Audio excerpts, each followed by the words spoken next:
प्यारे viewers, LWS learning with Seema channel में आपका स्वागत है। आज हम अंग्रेजी किताब की एक बहुत ही प्यारी कविता जिसका नाम है द काइट पतंग और जिसे डैफ्ने लिस्टर जी ने लिखा है उसकी विस्तृत व्याख्या करेंगे। क्या आप जानते हैं कि डैफ्ने लिस्टर की कविताएं सिर्फ भारत या इंग्लैंड में ही नहीं बल्कि पूरी दुनिया में बच्चों द्वारा पढ़ी, सुनाई और सराही जाती हैं। उनका लिखा काम जापान, पाकिस्तान, ऑस्ट्रेलिया, न्यूजीलैंड और यहाँ तक कि यूरोप के कई देशों में स्कूली किताबों, नाटकों और कविता प्रतियोगिताओं, लाम्बडा ड्रामा फेस्टिवल में इस्तेमाल होता है।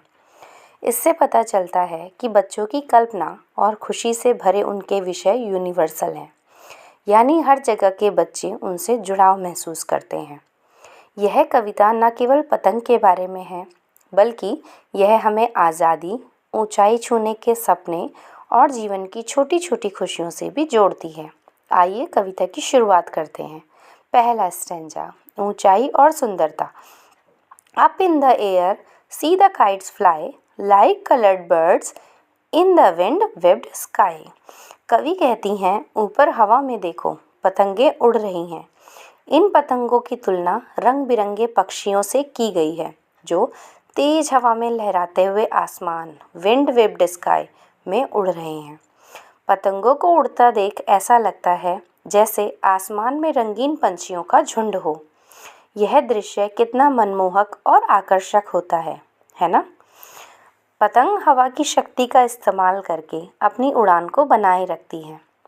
हमारी ज़िंदगी में भी ऐसी तेज़ हवाएं आती हैं जो हमारी चुनौतियां, असफलताएं और मुश्किलें होती हैं।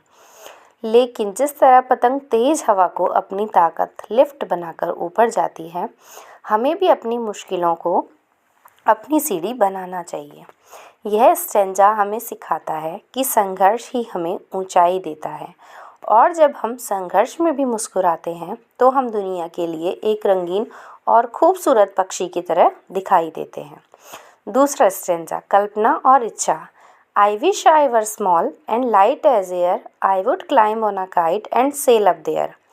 अब कविता में एक जादुई मोड़ आता है। कवयित्री कहती हैं, काश मैं छोटी और हवा जितनी हल्की होती। वह ऐसा क्यों सोचती हैं? ताकि वह एक पतंग पर चढ़ सके और उस पतंग के साथ ऊपर आसमान में सैर कर सके। यह इच्छा उनकी आज़ादी और दुनिया को एक नए नज़रिए से देखने की चाह को दर्शाती है। हम सब जीवन में कई तरह के बोझ, तनाव, चिंता, डर लेकर चलते हैं। हम चाहते हैं कि हम उनसे मुक्त हो जाएं और हवा जितने हल्के हो जाएं। पतंग पर चढ़ने का मतलब है अपनी कल्पना की शक्ति पर विश्वास करना। जब हम अपनी समस्याओं से थोड़ा ऊपर उठकर सोचते हैं तो हम उन पर सवारी कर सकते हैं बजाय उनके नीचे दबने के।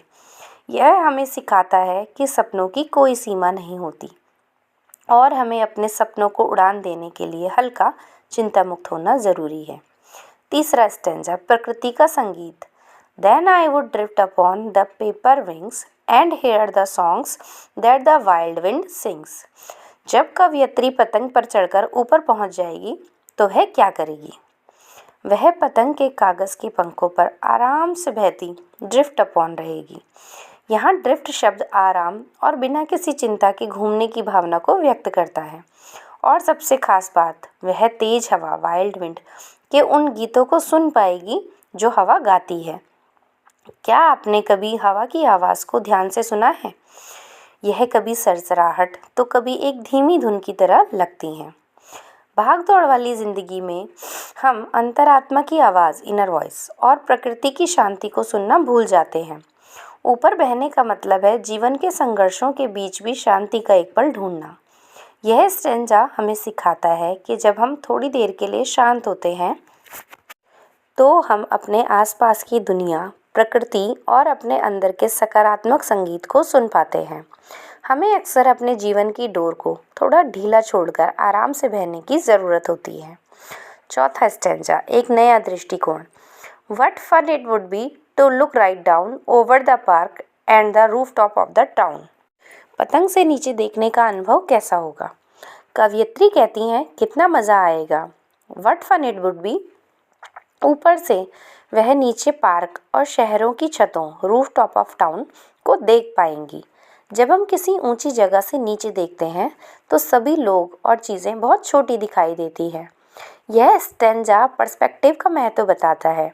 जब हम अपनी समस्याओं के बीच होते हैं तो वे हमें बहुत बड़ी लगती हैं, लेकिन जब हम सफलता की ऊंचाई पर पहुंचकर या एक सकारात्मक सोच के साथ उन समस्याओं को ऊपर से देखते हैं तो हमें एहसास होता है कि वे इतनी बड़ी नहीं हैं जितनी हमें लग रही थी। यह हमें सिखाता है कि हमें अपने जीवन के संघर्षों को कभी कभी एक दूरी डिटैचमेंट से देखना चाहिए ताकि उनका असली आकार हमें पता चल सके। 5वां स्टैंजा, प्रशंसा और प्रेरणा। The people below would stand and stare and wish they were me high high in the air. जब कवयित्री पतंग पर बैठकर इतनी ऊंचाई पर होगी तो नीचे क्या होगा। नीचे जमीन पर खड़े लोग उन्हें खड़े होकर घूरेंगे, स्टैंड एंड स्टेयर। वे कवयित्री को देखकर ईर्ष्या या प्रशंसा की भावना से भर जाएंगे और वे लोग क्या चाहेंगे, वे भी इच्छा करेंगे विश दे वर मी, कि वे भी इतनी ऊंचाई पर हवा में होते। यह स्टेंजा सफलता के बाद आने वाली पहचान और प्रेरणा के बारे में है।